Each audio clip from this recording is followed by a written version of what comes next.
दिल्ली की सड़कों पर हजारों प्रदर्शनकारी, जंतर मंतर से संसद तक मार्च, पुलिस का लाठीचार्ज, 5,000 से ज्यादा सुरक्षाकर्मी तैनात, कई मेट्रो स्टेशन बंद और इस बीच सोनम वांगचुक अस्पताल में भर्ती। आखिर आज दिल्ली में ऐसा क्या हुआ कि पूरे देश की नजर राजधानी पर टिक गई? क्या यह सिर्फ एक प्रदर्शन है या देश की शिक्षा व्यवस्था और बेरोजगारी के खिलाफ सबसे बड़ा आंदोलन? इस वीडियो में जानिए पूरी कहानी, शुरुआत से लेकर अब तक के सभी बड़े अपडेट। आज हम बात कर रहे हैं दिल्ली में चल रहे सीजेपी यानी कॉकरोच जनता पार्टी के संसद मार्च की, जिसने पूरे देश का ध्यान अपनी ओर खींच लिया है। 20 जुलाई 2026 को संसद के मानसून सत्र की शुरुआत के साथ ही हजारों छात्र, प्रतियोगी परीक्षाओं के अभ्यर्थी और उनके अभिभावक जंतर मंतर पर इकट्ठा हुए। आंदोलन का मुख्य मुद्दा है नीट पेपर लीक, भर्ती परीक्षाओं में गड़बड़ी और बढ़ती बेरोजगारी। लेकिन जैसे जैसे भीड़ बढ़ी, हालात भी बदलते चले गए। इस प्रदर्शन की तैयारी कई दिनों से चल रही थी।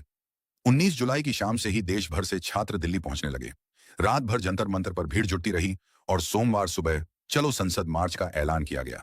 सीजेपी का दावा था कि हजारों लोग लोकतांत्रिक तरीके से संसद तक अपनी आवाज पहुंचाना चाहते हैं। दूसरी ओर दिल्ली पुलिस का कहना था कि इस मार्च की कोई अनुमति नहीं ली गई। इसी वजह से पूरे इलाके में सुरक्षा व्यवस्था पहले से ही बेहद कड़ी कर दी गई थी। दिल्ली पुलिस ने संसद, Vijay Chowk, India gate, central Vista और आसपास के पूरे वीवीआईपी इलाके को हाई सिक्योरिटी जोन घोषित किया। करीब 5,000 से ज्यादा पुलिस और पैरामिलिट्री जवान तैनात किए गए। पूरे नए दिल्ली जिले को 15 सुरक्षा जोन में बांटा गया। रैपिड रिस्पांस टीम, महिला पुलिस, ड्रोन निगरानी और बैरिकेडिंग का इंतजाम किया गया। नई दिल्ली में बीएनएसएस की धारा 163 लागू कर दी गई, जिसके तहत 5 या उससे अधिक लोगों के बिना अनुमति इकट्ठा होने पर रोक लगा दी गई। सुबह कई मेट्रो स्टेशनों पर एंट्री और एग्जिट गेट बंद कर दिए गए।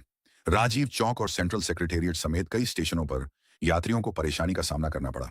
बाद में कुछ स्टेशनों के गेट दोबारा खोल दिए गए, लेकिन सुरक्षा जांच जारी रही।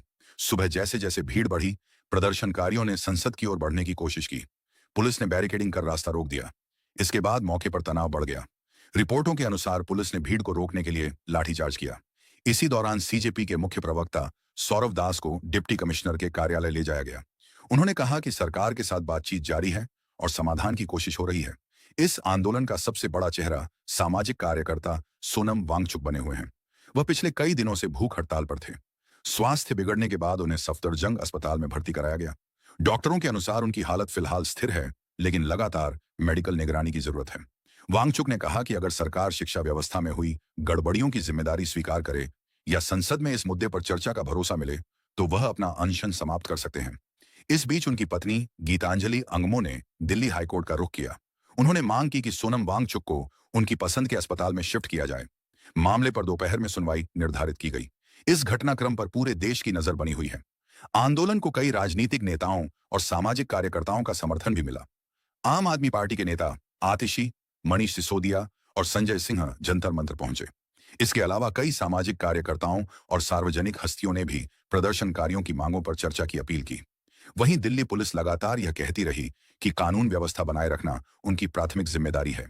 आंदोलनकारियों की प्रमुख मांगे हैं नीट पेपर लीक और अन्य परीक्षा गड़बड़ियों की निष्पक्ष जांच, जिम्मेदारी तय करने और जवाबदेही सुनिश्चित करने की मांग, भर्ती परीक्षाओं में देरी और बढ़ती बेरोजगारी पर ठोस कार्रवाई, छात्रों के भविष्य से जुड़े मुद्दों पर संसद में चर्चा। इन्हीं मांगों को लेकर संसद मार्च का आयोजन किया गया। फिलहाल दिल्ली में स्थिति पूरी तरह सुरक्षा एजेंसियों की निगरानी में है। प्रदर्शन जारी है, पुलिस अलर्ट पर है और सरकार तथा आंदोलनकारियों के बीच बातचीत की संभावना भी बनी हुई है। आगे क्या होगा? क्या प्रदर्शन शांतिपूर्ण तरीके से आगे बढ़ेगा? क्या सरकार आंदोलनकारियों की मांगों पर कोई बड़ा फैसला लेगी या फिर यह आंदोलन और बड़ा रूप ले सकता है?